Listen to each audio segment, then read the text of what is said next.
dump a load on the neighborhood on your way out to the tune of $3 million taxpayer dollars, lower everybody's property value on your way out the door. I'm pretty sure that wasn't, because you could have sold it to a church. You sold it to somebody else. And now that's business, I understand. There are NDAs for a reason, and I understand that too better than most.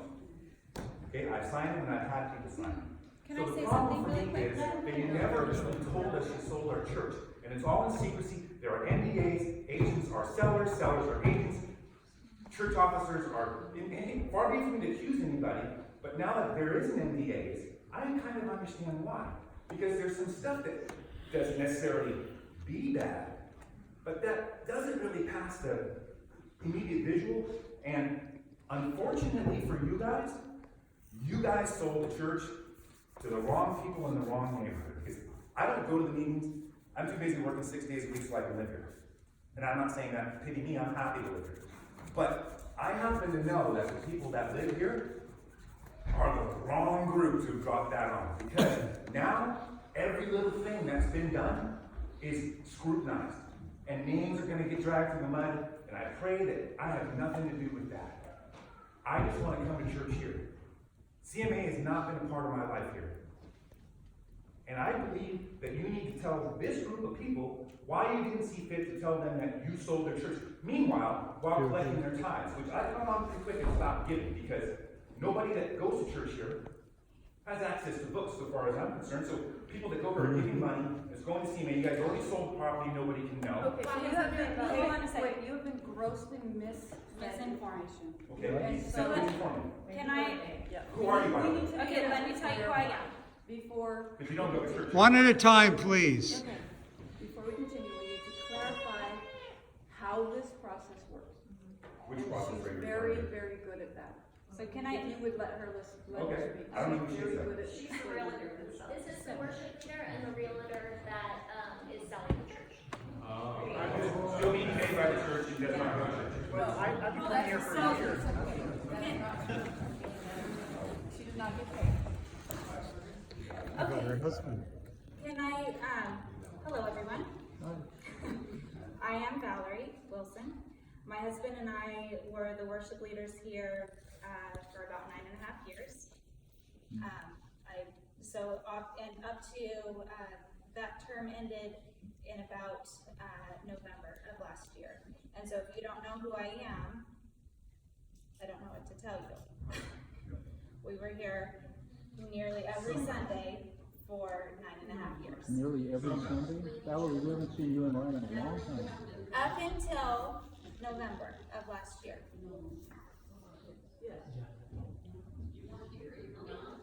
So October then, When's the last time you did music here? about October of last I year. sure don't remember that. Can you substantiate? That's that? not. Okay, Okay, so explain the sale. so so for 9.5 years, that's the role that we played here. So I'm just gonna give you a history lesson. So this is where we've come from and into today, because I know that there's been a lot of misinformation and some confusion. When Ron Kennedy came here as pastor of the church back in 2009, I believe, he came in, he was ordained licensed C&MA pastor. It was Bethel Baptist Church at that point. It was an independent church, meaning that they were Baptist, but they had sole governance over their church. They were autonomous. Autonomous, correct. He came in and with the board at that time, he made it clear that he was not going to be moving to the Baptist denomination, but that if they wanted him to come in and serve as pastor, he was willing to do that, and that there would be conversations in the future that the church would move into the C&MA denomination. So that was 2009, March approximately of 2009. Those conversations started very, very slowly. So in about 2012, we were still Baptist, we were still working under the same bylaws, as we're all talking about bylaws. that church. But even with that, back when Ron first came, I began working with the church, with training, with different things, so. So, yeah, helping out, being supportive of Pastor Ron. So in 2012 era, we started discussing changing the name from Bethel Baptist Church to Hillside Church. Still an autonomous church without any affiliation to the denomination. That name change was voted unanimously with the voting members of the church at that time. Do we have the minutes from that vote? We do have the minutes. Oh, we do. And so then about a year later, we determined as a church body, I can say that there's 4 of us here that were there at that time as voting members who voted to become, to put ourselves under the authority of the C&MA denomination. And so when we did that, we read both the bylaws of the autonomous Bethel Baptist Church at the time and the bylaws of the C&MA, and we made sure that everything was done according to those bylaws. And so there is a clause in the bylaws of the Bethel Baptist Church that stated if the voting members of the church at that time, at any time, determined that, I would have to read it verbatim, but determined that they wanted to come under some other denomination as long as it's within the same type of faith, which C&MA is, it's a Christian church, that they had the right to do so with a majority vote. And so we then took a vote of, again, the voting members at that time, and the vote count, and we have minutes, again, of that meeting. Am I a member? Am I a board member of this church? No, you never Pastor have Ron been. told me I was. Let's see the membership roster of this church. Okay, let her finish. So, that was back in 2014, when you were not attending this church. When? 2014. I was attending this church in 2014. Plus, I had been worshiping here for 6 years as part of the Messianic congregation. You need to check your facts. You're incorrect. Okay, so you were never a voting member. According to Ron, I am a board member. The church has. I have witnesses who were there when he made that So let her statement, finish, by let the her way. Okay, so, Give the sequence. okay, so now we're 2014. We have minutes of that meeting. The vote was 17 in favor, 0 against, and 0 abstained to come under the leadership of the C&MA. So what that means, and so we are no longer, Need to see that bylaws. 2014. So the part of the reason that that decision was made is that there are membership, like I said, all 17 members, all of them, all of us, voted. 17 members at that time, you guys. No, you can say 17 members voted, you can't necessarily say that all members voted. That's Yes. correct. In 2014, Good I observation. can say that all members voted. Well, we have a guy that says he was a member, so Wasn't the member. that's in question. There's a Anyway, process for explain becoming a the- member. There was a Okay, process. so membership is, it's, what you do is you fill out an application and you present it to the leadership, who then presents it to the church, to the other members, and the members vote either yes or no. Who's ever seen that process happen in this church? And so again, Oh, your 2 friends, your 3 friends. Who else that attends this church has ever heard of membership, a vote, or anything? Let's see your hand. Nothing's done. I think the truth stands for itself. John, we have been here since 2000. We have. Well, where's the membership roster you allude to? Where are the members? There are members here. Which of us voted? Let me finish and Let me tell finish. exactly how we came to here. okay, so in 2000, so what we needed at that point was help in the leadership. Because again, there were not, we didn't have, the board members that were here from 2009 to 2014 dwindled. They left the church, they passed away, we didn't have a board, we didn't have a leadership team. There wasn't enough people to even make up a leadership team. And so therefore, when we put ourselves under the C&MA denomination, they helped be that leadership team for Ron.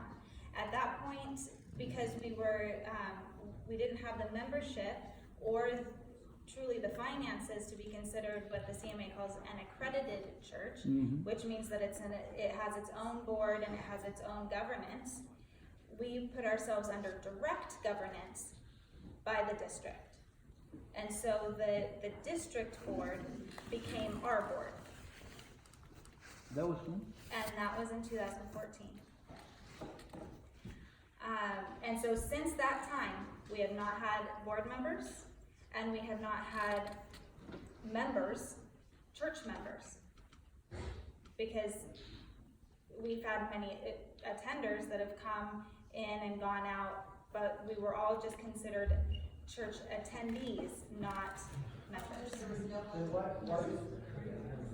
members.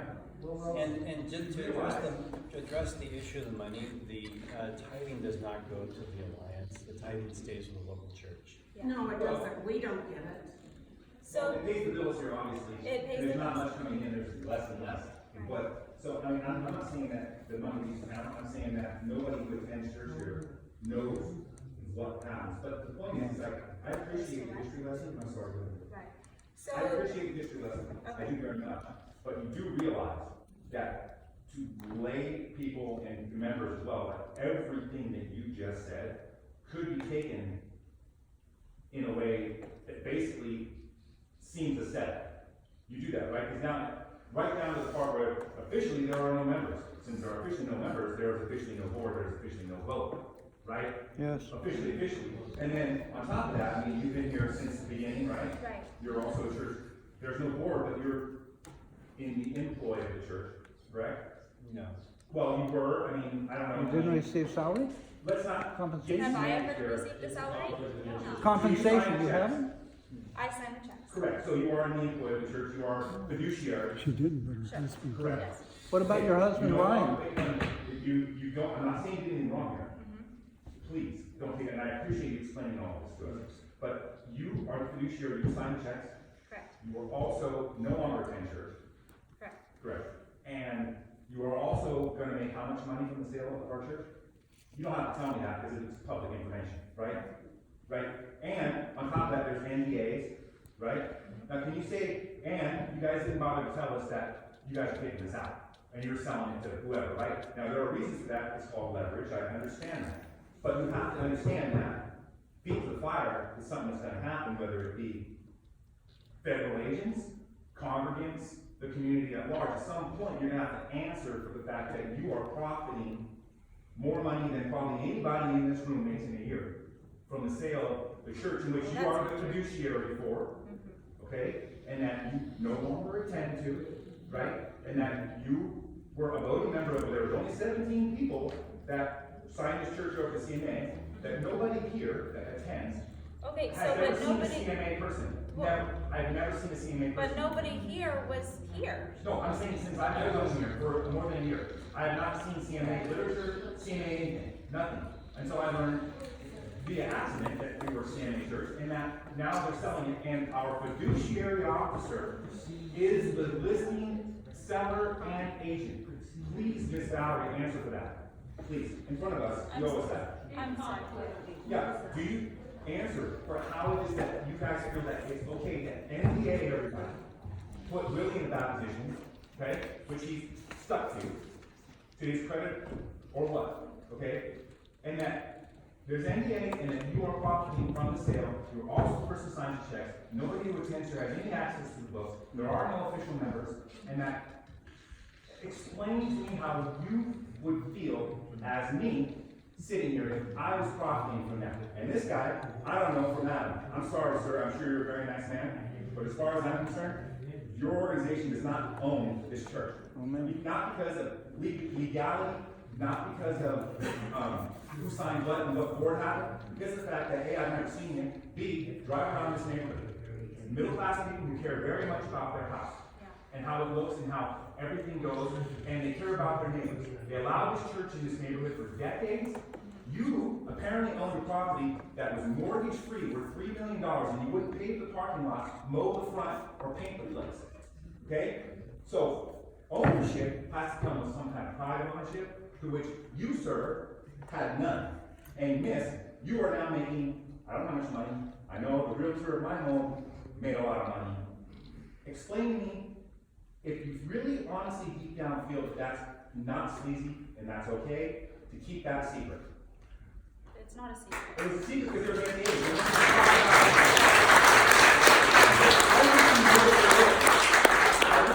I'm just a person who really does not have a problem holding someone's feet to the fire or having my feet held to the fire. It's just the way it goes. All right, that's life. Okay, your feet are to the fire. You are profiting significant amounts of money from the sale of this property, and it looks weird.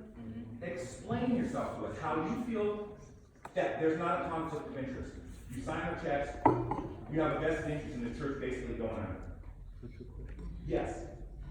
Not saying you want it to go under, I'm saying you have a vested interest. Because if the church was self-supporting, you would not be profitable. Please. I just want to hear what's okay.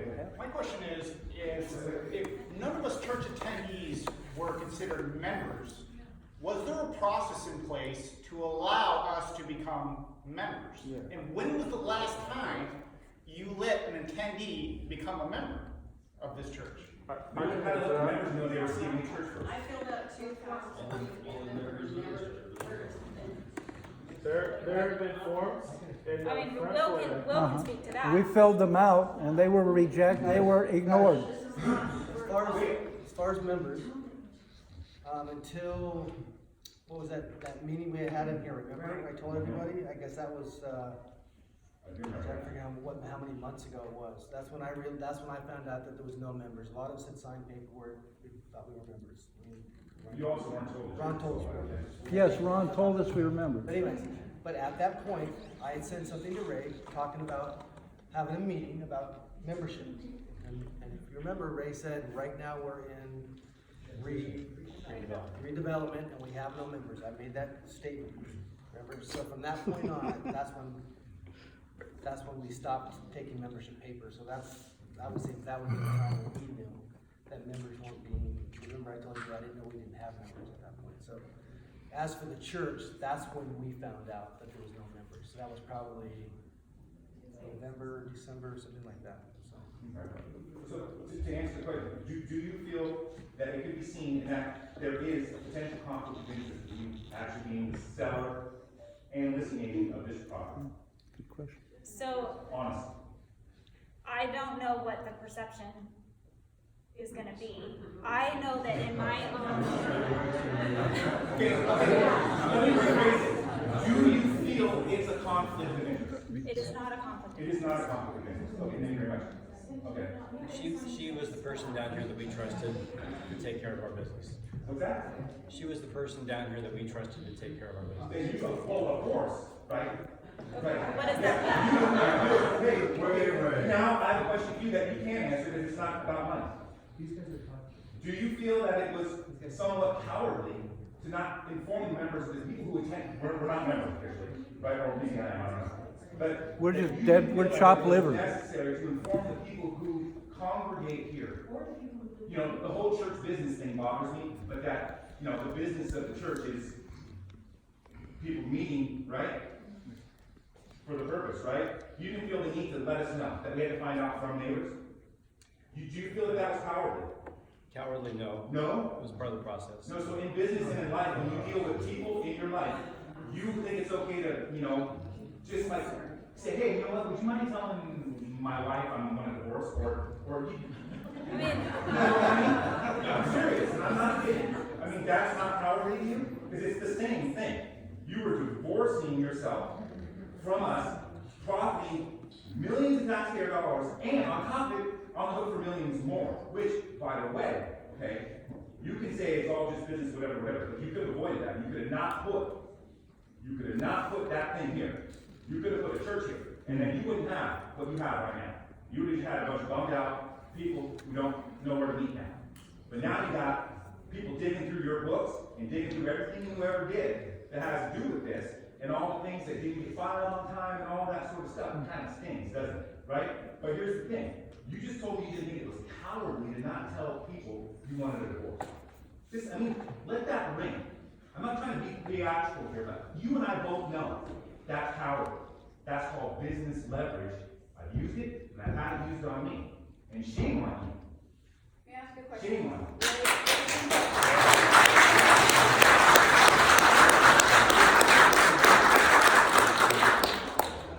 Is it your understanding that this property legally belongs to the C&MA Indexcom, which is your C&MA board at this moment? Yes. Yes. Did we come here to meet with the regular, current Sunday morning attenders? Yes. When? Today? Then that is who was supposed to be here.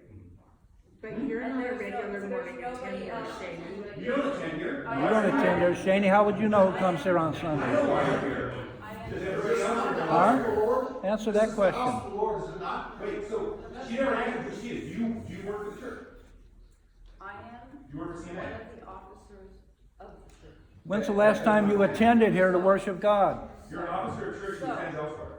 So what I'm saying is, legally, Ray has authority to run this meeting and not be run over by this meeting. Well, Ray has as much authority And as Ray, you. Ray has as much as he Ray feels is he owns. supposed to be working with the current attendee right now, which he came into a building that had been blindsided, which is not okay. What a wonderful chance to bring the truth out.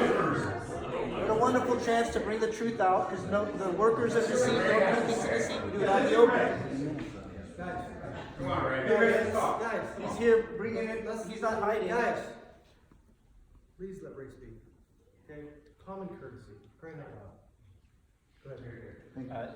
This, as I can address who we are as a church, and I can address, Valerie has helped out by giving some of the history. Whether you've seen me here or not, we've been in and out of here several times over the past few years. I oversee 106 churches in 4 states. So it's not like I'm in Pismo Beach once a month.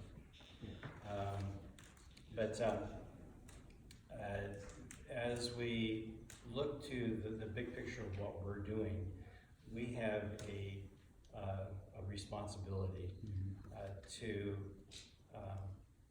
manage our churches, to manage our properties, to utilize them in the best way possible.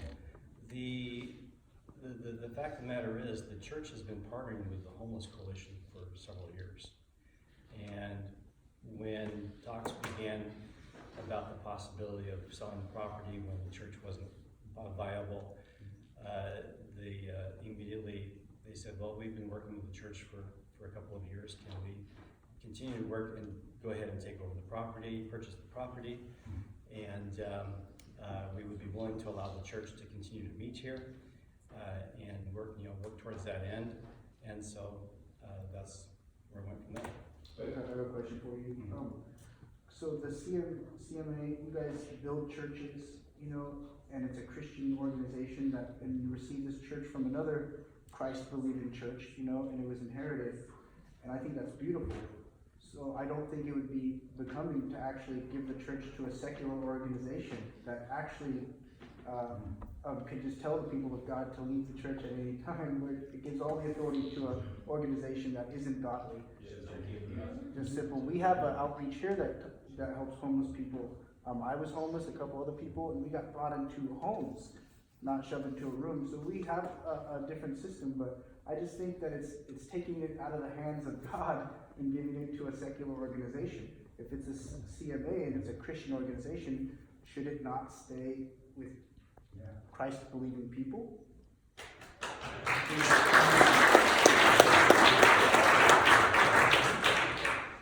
I would add, it's been delivered in the hands of mass atheists.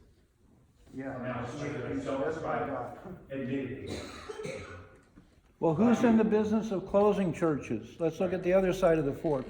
Who closes churches for a living? Whose joy is to close God's house? The people he sold it to. How about an individual named Oyev, the enemy? You call him in English the devil, Satan. Yeah. He's in the business of closing churches. Would you not agree, sir? The truth is that God's doing something here in the community, and He's growing something. So why would you guys? You have the chance now to make sure that flourishes. So I trust and believe that God's going to do a work in your heart. It says that God moves people's hearts like the waters, and I trust and believe that God's going to do a work, and a miracle is going to happen. That's the belief that I have. It doesn't matter who thinks they're going to have the property. God owns this property. Amen. Amen.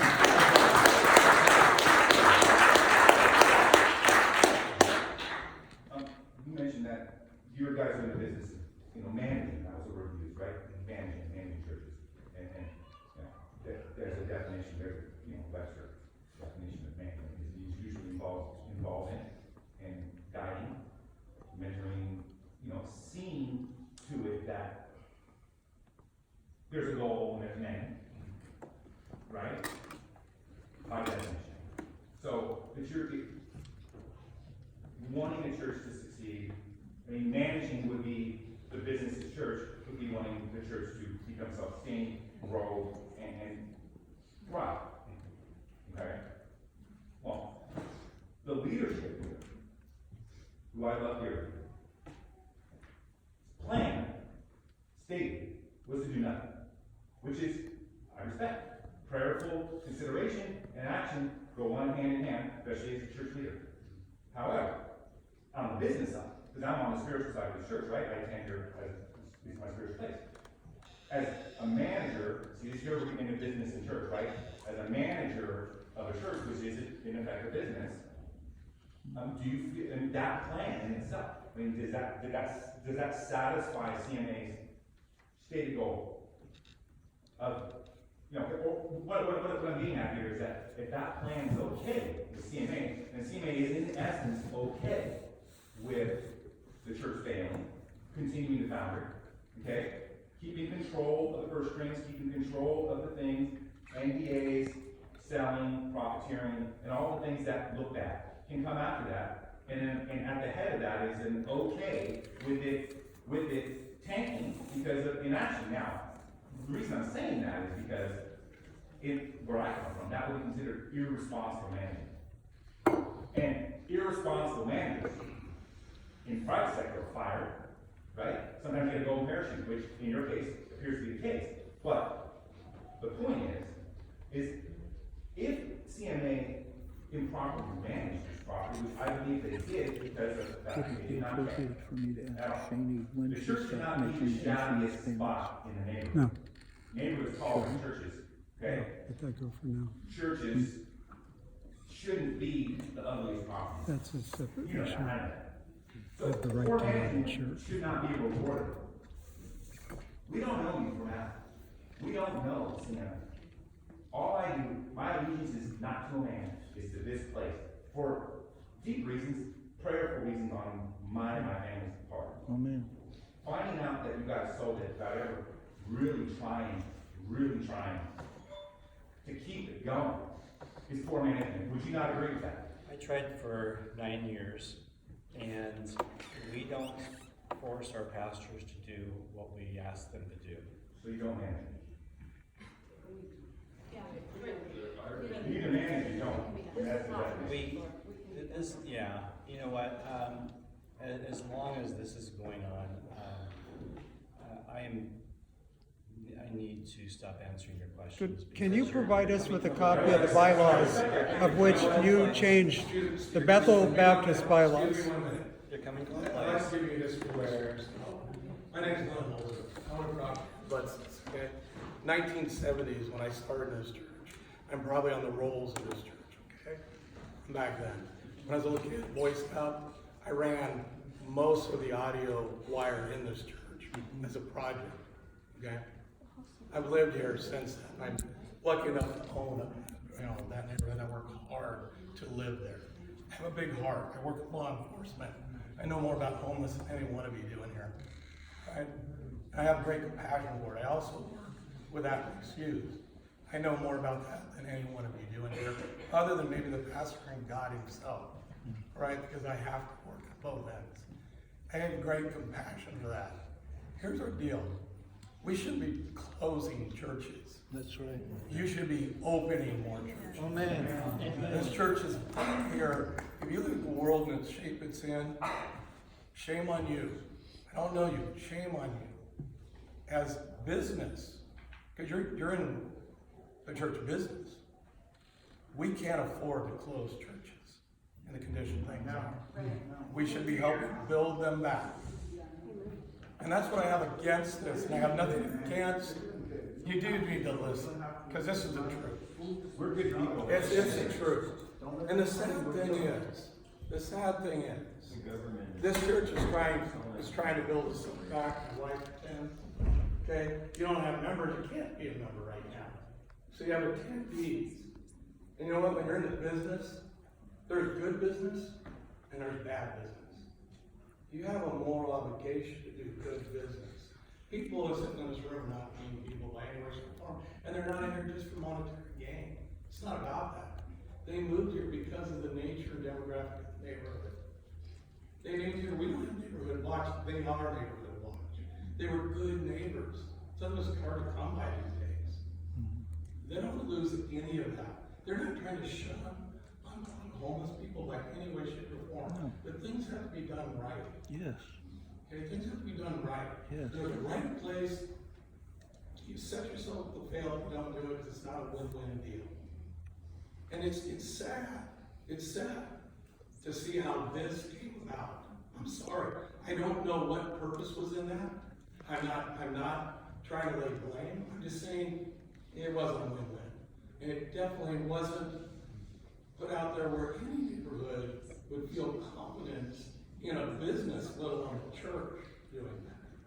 I'm sorry, it's just the way it is. And I've been a long time member. I've been doing this for coming in. Can't be a member, right? It tends to be by design. It's got to set up to fail. And so will the project. That'll be set up to fail too. Not that I'm against. It's just not the right deal. I'm telling you. Because I've had to work with this all my life. 25 years. So I know a lot about it. I'm just telling you the truth. So when we talk history lesson, we want to talk business, we want to talk about God. This is the house of God. Amen. And it's sad for somebody to close that. And really that won't be professed here. It won't. And that's part of the failure too. And I'm sorry, I just need to tell you, because I have others, it makes me really sad too. Good friend of mine in this neighborhood gave 2 of his houses when he passed away to keep this church here because he never wanted to see it closed. His name was Bob Mitchell. Those properties sold for a lot of money, paid to keep this church here, and now it's closing. He was a neighbor. But that's my point. These are the neighbors you're seeing right now. So before anybody leaves here, I just need to set the record straight on that. Thank you. Period. Thank you.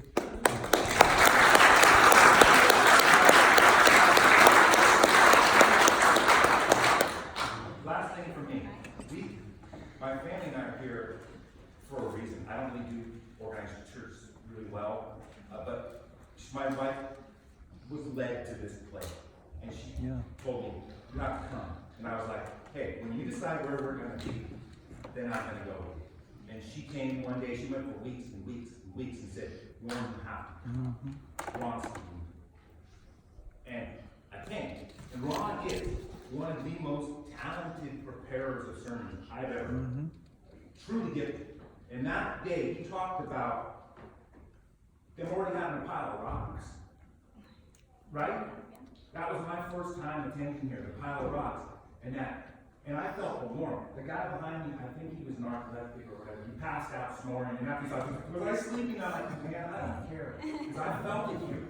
Okay? And then Willie, I've never seen that. Willie's like the barefoot preacher guy. He's not just holding a sign. He's out there doing it. He lays it down in a way I've never seen anyone do. I mean, literally, I don't care if I have shoes right? So everything is here. Ron, gifted speaker, gifted teacher, up at Hume. He taught me to understand things about God and Jesus and the way that God sees us through his son that could not be explained to me for my entire Christian life. So this place to me is very, very special. And the fact that it's gone, I wasn't informed, that's self, but in a way, is it? Because this place keeps me as kind of bad as I am. Right? I'm never going to be good. And it's just sad. I mean, it's, aside from the whole business part of things, you know, it was like appointment church for me. I've never had it. I was sad to see you guys go, honestly. Well said. Okay, we, there are two facts. One is that the church is in escrow. That is something that we cannot change. The what? The church is in escrow. That's something that we cannot legally change. Once a church is in escrow, once a property is in escrow, that's something that, okay, you can agree or disagree with that, but the fact of the matter is, well, I can't overspeak.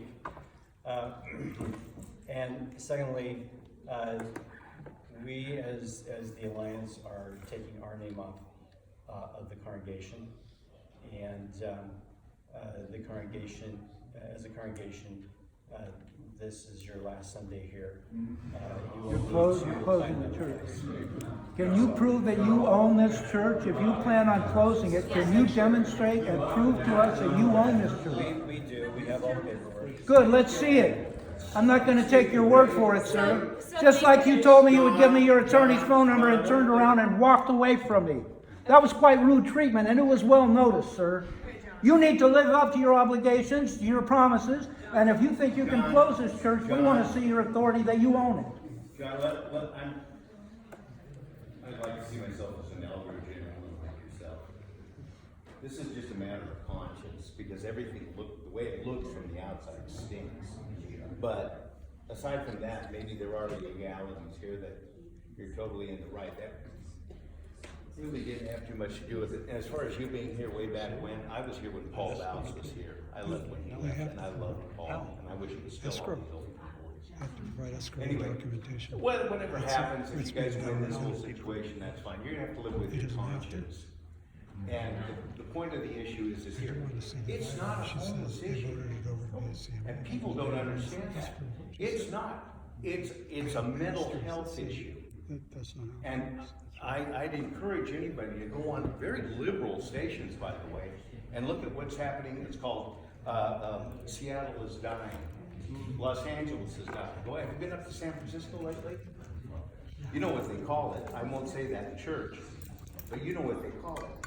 And these people here that own property, including myself, we're like, what? We want that, and you're going to bring that upon us. There's a place up north, Camp Roberts. I don't know, is it National Guard or Army regular? But there are facilities in this county to go ahead and house these mentally ill people. And I'm not talking about the mothers with kids that maybe need a place to stay. We can work something out and accommodate that. And what I'm talking about is, you've got crazy people around here barking at the moon every night. You know, you can't put them in housing because they won't stay in there. They can't cleanse themselves. They defecate on the streets. There's needles all over the streets. You're bringing a plague on this community, and that's the conscience you have to live with. And if it's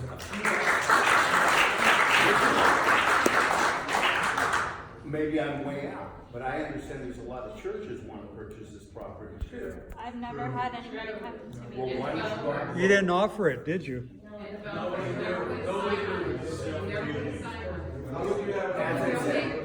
As I said, they want to take their hands off of it, that's fine, you know, but you've got to live with your conscience, cowboy. And I've been around, I gave my life to the Lord in 1972, and I'm an old timer, and I've been walking this walk a long time. And I've seen good churches, and I've seen craziness. And this is Looney Tunes right here. You need to find some people that are responsible, that want to see the church grow and thrive, and whether it's a C&MA or not, doesn't matter. This is what we're talking about, and it's about you being able to live with yourself. Because I tell you, I would. Ray, I got a question before you go. I've been on this property for maybe the last 500 days in a row. I've walked this property, I've prayed almost every day. I've served, I've never taken a penny. I've helped, prayed, served homeless. And you're telling me I can't come here and serve the Lord next week? Right. That's right, huh? Okay. Have a nice trip back, sir. Enjoy your drive. Whoa! Get out, stay out. No, it's us who's gonna get out, stay out. Scoundrel. Scoundrel.